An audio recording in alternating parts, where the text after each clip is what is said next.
You've tuned into The Mountain Gardener with your host, Ken Lain. Gardening, it can be challenging, but with these simple insider tips, you'll reap huge rewards.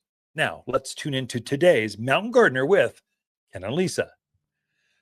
At the start of the show, I had mentioned that there's two things you really need to be focused on. I mean, you should feel like I need to get out there and start the season. That was preparing your soil. Told you how to do that. That was the first segment.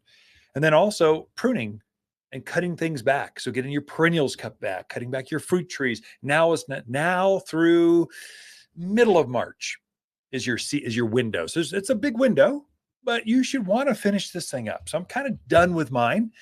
And one of the mysteries I find folks have, last week's garden class, one said, again, I've got 3 big pampas grass. 2 of them grow really well. One of them just languishes. It doesn't do anything. What's going on? Help me.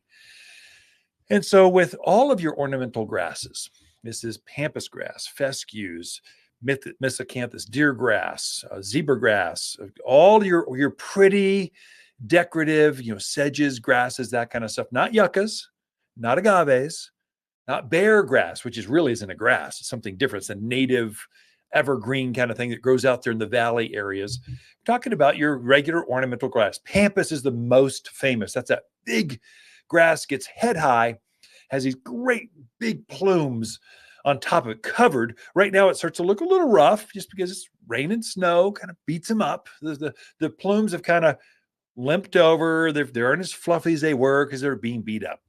You need to cut those back to about knee high. All other grasses, you're cutting back to about ankle high. So you really cut back on them. If you don't do that, what will happen is that the green that's there now will start to brown as the shorter days, the cold, it just beats them up. If you don't cut them back, you'll get this brown with this green on your grasses.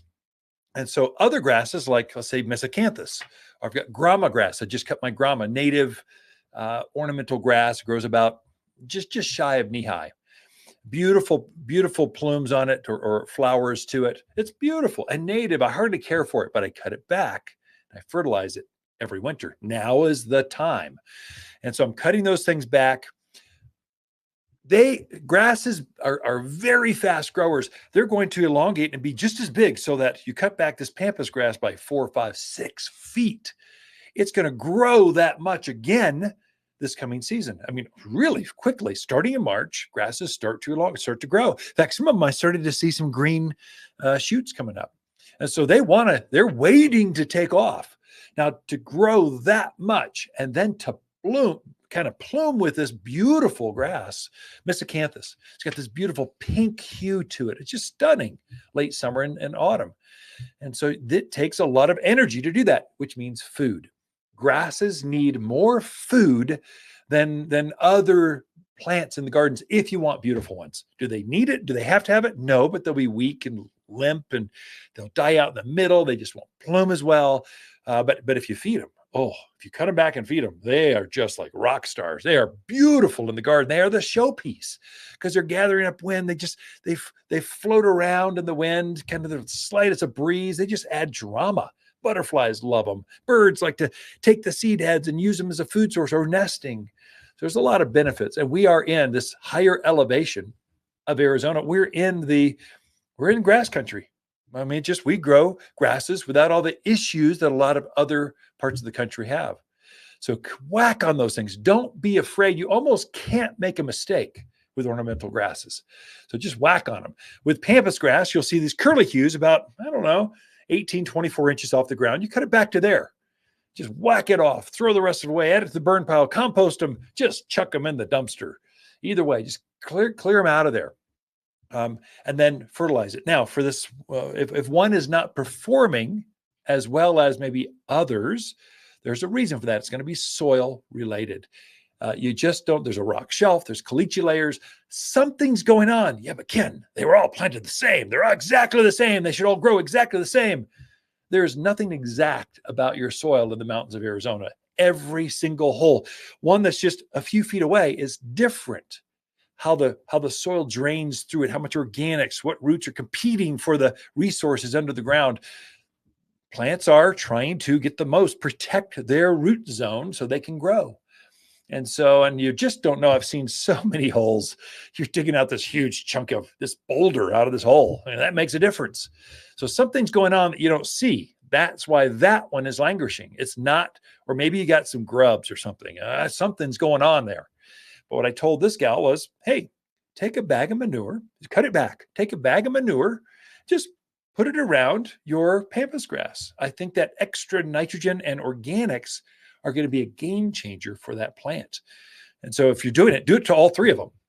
Don't hold back and go, this one's special. I'm gonna make them grow. This one, you're held off. I'm trying to even you out. Just treat them all as special children. You're trying to grow out in the backyard. And you want the most out of them. Here's what made these others happy. I want you to be happy too. Everyone gets some. And then fertilize it. I always say grasses would benefit most from 744 all-purpose plant food. The reason I say that, it's got bird guano and cottonseed meal in it. Those two ingredients, grasses love bird poop. I mean, they just love it. They feed off it. They grow faster. And the cottonseed meal is what grows huge plumes. You get better, showier grasses. So fertilize it, manure it, cut them back, and you'll be set the stage for just stunning, the most beautiful grasses on the street in your neighborhood. Hi, Waters with the plants of the week and our double pink Linton Rose. Stunning double pink flowers dangle from this amazing perennial. And this flower stands apart from the rest for its tremendous color impact that starts in midwinter and then holds its blooms right through spring. So tough it's rarely bothered by bugs and completely deer-proof.